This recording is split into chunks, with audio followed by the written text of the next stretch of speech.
What's up, Green Bay Packers fans? Welcome back, and as always, thank you for joining me. My name's Paul Brettel. Today, we're going to discuss a couple different topics. We're going to start with Jayden Reed, move on to the Packers' red zone offense, and then preview briefly the matchup on Sunday with the Los Angeles Chargers, specifically how this is going to be a different beast for the Green Bay Packers defense. But first, hit like on the video, hit subscribe on the YouTube channel. I do greatly appreciate it. You can follow me on Twitter at Paul_Brettel. And you can find all my work over at Packers Wire. So as I said, let's start with Jayden Reed, who has really been gaining momentum. We are seeing his growth as a rookie unfold in front of us, especially over the last month of football. The numbers will start there, put into perspective exactly what was just described. During the Jayden Reed's first 5 games of the season, he caught only 52% of his passes. He was 0 for 5 on contested catches, and that was one of his calling cards during his time at Michigan State. It's one of the things that, even though he doesn't meet the Packers' prototypical height weight standards that they look for at receiver, typically coveting those big-bodied pass catchers, that his ability to make those contested catches play bigger than his measurements was one of the key reasons that the Packers decided to draft him. And we hadn't seen that aspect of his game early on in the season. However, fast forward to the last 4 weeks, Jayden Reed's been targeted 20 times. He's caught 75%, 15 of those passes out of all receivers. This is 81 eligible receivers. During that same time frame, he ranks 15th out of those 81 receivers in yards per catch average. He ranks 21st in yards per route run, which is an efficiency and effectiveness metric from Pro Football Focus. Takes the number of routes that you ran in total, divides it by the number of receiving yards that you have. Again, measure your efficiency as a pass catcher. And on passes of 20 plus yards, again, during that same 4-game span, he ranks tied for 3rd in terms of total receptions on those downfield targets and 6th in total yards. He has emerged and been obviously a key factor within this offense. And whether you're talking to Jayden Reed, whether you're talking to Matt LaFleur, whether you're talking to Jordan Love, the key factor, the key thing that all three of these guys keep coming back to when asked, what's the difference with Jayden Reed? Why are we seeing this improved version of Jayden Reed over the last few weeks? It comes back to just the experience that he's gained, both from in-practice reps, in-game reps, understanding the playbook, his specific role within it, but also, and very importantly, the role of the players, his teammates around him, understanding better how defenses are going to defend him, how opponents are defending this Green Bay Packers offense. I spoke to Jayden Reed in the locker room on Wednesday, and I want to read this quote to you, kind of putting into perspective from his point of view, what's been that key contributor to his growth, and just, again, the better understanding of what he has to do, how defenses are playing him, and the experience that he's gained. So this is Jayden Reed, just understanding the offense, understanding the defense, understanding football in general at this level. You definitely see a lot of different things at this level. The timing is different with the D-line and everything. How DBs play is different. Just everything overall, just understanding the game has definitely helped with that. That is again, that experience, and that's part of the learning curve. We knew that there were going to be growing pains for these young Packers pass catchers this season, not just for Jayden Reed, but for the unit as a whole. And that's what this offense was really navigating through early on in the season. There was a culmination of things that were going wrong for the Packers offense early on, through the middle, and obviously still things that they're working through at this point. But one of it was from the pass catchers, the drop passes, the failure to make contested plays, running the wrong routes, the timing of the routes being off. The Jordan Love, I think it was about a month ago now, spoke about how in-game adjustments that opponents are making, the young Packers pass catchers, they'd struggle adjusting on the fly. How do you counter that? You get more reps under your belt. You get more of that experience. You get a look that you've now seen before and isn't brand new to you. You know how to react to it. And again, it's that growth. It's what Jayden Reed is really experiencing right now. He's going through a bump about halfway through the season, a jump in terms of his production and overall his contributions to this offense. And I think that play on the last drive of the Steelers game where Love connected with him is a great example of that growth. Jayden Reed said, that's not a play that was designed. That's not a play that him and Love have worked on, but he recognized that Love was under pressure. Jayden Reed saw open field, and he made a beeline for it. And Jordan Love, again, saw that same open field, trusted that Jayden Reed was going to be there, let the ball go, and it was a beautiful passing catch, put the Packers in scoring opportunity. Unfortunately, they weren't able to capitalize. But again, I think that's a great example of the growth that Jayden Reed has experienced this season as he progresses through his rookie year. And it's not a coincidence that as Jayden Reed has started to take off, as have Luke Musgrave, Dontavian Wicks as of late, that Jordan Love has been much improved on the deep passing ball as well. He was 5 for 8 on passes of 20-plus yards against the Steelers, 2 for 3 against the Rams. Like, that aspect of Jordan Love's game for this offense is starting to take off as well. And that was a really big, key missing element that the Packers haven't had for a large portion of the season, that ability to create chunk plays.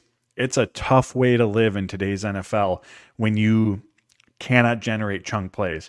It forces you, if you're going to score, to have to put together 10, 12, 13, 14 play scoring drives.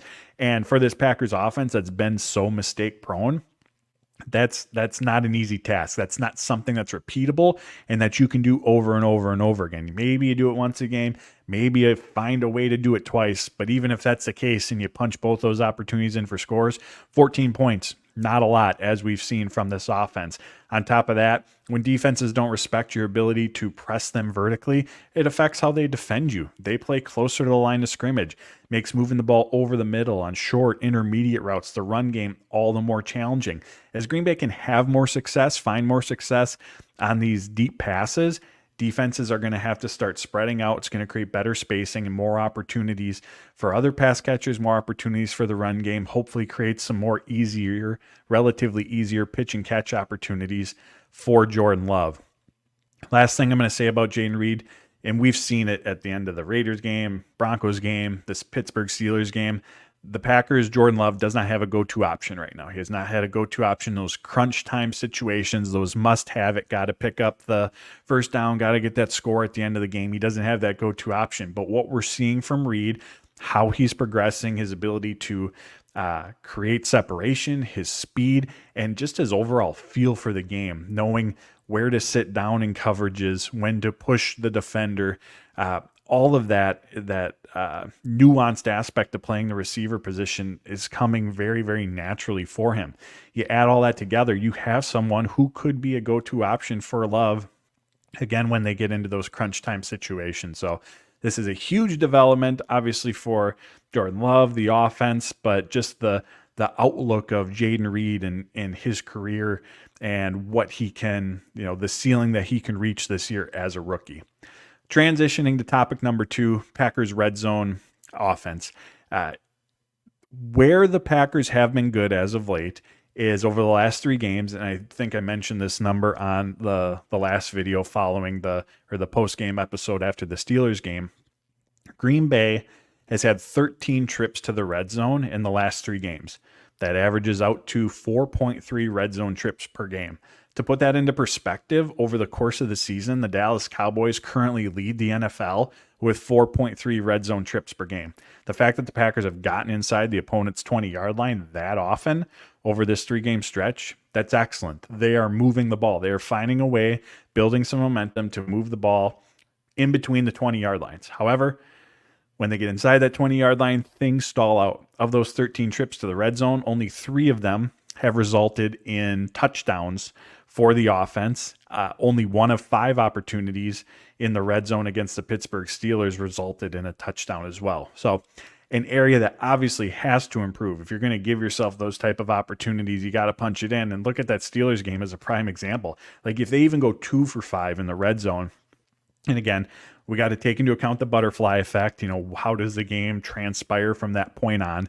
But even if they go 2 for 5, they very well could have won that game. If they go 3 for 5, so still missing out on 2 opportunities, they probably win that game comfortably. So again, these are opportunities that they have to take advantage of. Overall, the Packers ranked 17th this season in red zone success rate, but that was really bolstered by their start at the beginning of the year, and it really wasn't sustainable. Matt LaFleur talked about recently that one key element that they have to get going if they're going to be more successful in the red zone is the run game. And the run game hasn't been going all season long. So the fact that they were still finding success early on, again, as I just alluded to, told us that that wasn't sustainable. That wasn't something that was going to last throughout the course of the season. When you get inside the red zone, the margin for error is much, much smaller. There's less space to operate within. There's fewer opportunities available, again, in large part because there's just less space with more defenders compact and closer together. It's more difficult in the passing game to get separation. So when you don't have a run game to lean on, you don't have that run game that can pick you up those positive plays consistently, makes life much more challenging for the offense. For one, you're going to put yourself in obvious passing situations, and we already know how challenging that can be, especially for this young offense. We've seen that throughout the course of the season. But in addition to that, if the defense doesn't feel that they have to load up the box against you, that's an additional defender in coverage in that limited space that's already available to try to move the ball through the passing game. So again, the margin for error for an already mistake-prone team is so much smaller in that part of the field. And until the Packers find some sort of way to get the run game going consistently, scoring in that part of the field is going to be challenging for them. Now, with that said, the run game has been trending in the right direction, especially over these last two games, even against the Steelers. Other than the A.J. Dillon run, they didn't rip off these huge chunk runs of even 7, 8, 10 yards. But in terms of seeing progress, there's at least positive plays. Aaron Jones, A.J. Dillon, they're at least getting 3, 4 yards, sometimes 5 yards on those early down carries, which at least keeps the offense even with the sticks in 2nd and 7, 2nd and 6, versus being in 2nd and long, 3rd and longs, just completely behind the sticks, behind the 8 ball in those situations where you become one-dimensional, where you put yourself in obvious, predictable passing situations where the defense has the advantage, the pass rush can tee off, and now your inconsistent passing game has to shoulder the burden. The Packers have done a much, much better job of staying out of those type of situations, and so that has been a factor as well, especially Sunday against the Rams the week before, in regards to the improved play that we've seen from this unit, along with their ability to be more efficient and effective on deep balls. But red zone offense, they're doing a really good job of getting there, but definitely an area that they have to improve upon. Lastly, I just want to touch on this Chargers offense and I wrote an article about this over at Packers Wire, but it's going to present a unique challenge, a new challenge for this Packers offense. So in terms of opponents that the Packers have played so far, the only team in the same stratosphere as the Chargers in terms of points per game scored this season is the Detroit Lions. Detroit, I believe, ranks 6 in total points per game, or average points per game, and the Chargers are right behind them at 7. I think the next closest team right now is Minnesota. But the big difference, even though both the Chargers, Lions put up points, the big difference between those two is that the Lions want to run the football. They rank 5th, I believe, in average rush attempts per game. The Chargers, they want to throw the ball. They want to push the ball downfield. They rank 8th in pass attempts per game. So both teams that put up points, we just saw it this past week in the shootout that they got in going up against each other, but they do it in very different ways. Running the ball versus passing the ball, wanting to move the ball through the air. As you'd expect, Matt LaFleur talking about Justin Herbert, talking about Keenan Allen, very complimentary of them, as you should be. Justin Herbert is top 10 in passing yards, top 10 in touchdowns this season, really, really good at protecting the football, and to the point about him wanting to push the ball downfield, ranks 5th in pass attempts this season of 20-plus yards. On top of that, Keenan Allen targeted heavily. He's got 93 targets this season. Gets his pass catches often in the intermediate and closer to the line of scrimmage routes, although they'll use him all over the field. And while priority number 1 is going to be trying to limit Keenan Allen and what he can do, you're probably never going to stop him. He's one of those guys that you just hope does not dominate. Slowing him is going to be priority number 1 for this defense. He can't garner all the attention either, because the Chargers have 6 players outside of Allen who have targets or between 25 and 38 targets this season. Justin Herbert, when not going to Keenan Allen, there really isn't a number 2 option. They're going to spread the ball around. He's going to target all levels of the field, both sidelines, both over the middle. It's really going to take all 11 Packers defenders being on the same page and being ready at any point for the ball to go their direction, because Justin Herbert will do that. So again, in terms of the type of team that the Packers have played this season, Chargers are different. It's a high-scoring offense that wants to push the ball downfield. The Packers haven't faced that combination yet. And from an explosive play standpoint, the vertical passing game, Green Bay has done, I suppose, a good job in limiting those vertical passing opportunities for opponents. Think about it. There really hasn't been that many opportunities where we've seen the Green Bay safeties, cornerbacks getting beat downfield. And in large part, it's because of all the cushion that they give. That's where their defenders are. However, it doesn't mean they're not susceptible to the explosive passing play. Opponents, and a great example of this was that Vikings game. The Green Bay Packers are playing soft. The Minnesota Vikings just took what was underneath, got their guys the ball in space. There's opportunity there for yards after the catch. Green Bay already, as we saw against the Steelers, is not a sound tackling team. There's the opportunities to create explosive plays that way. And these Chargers pass catchers, they'll be happy to take that opportunity.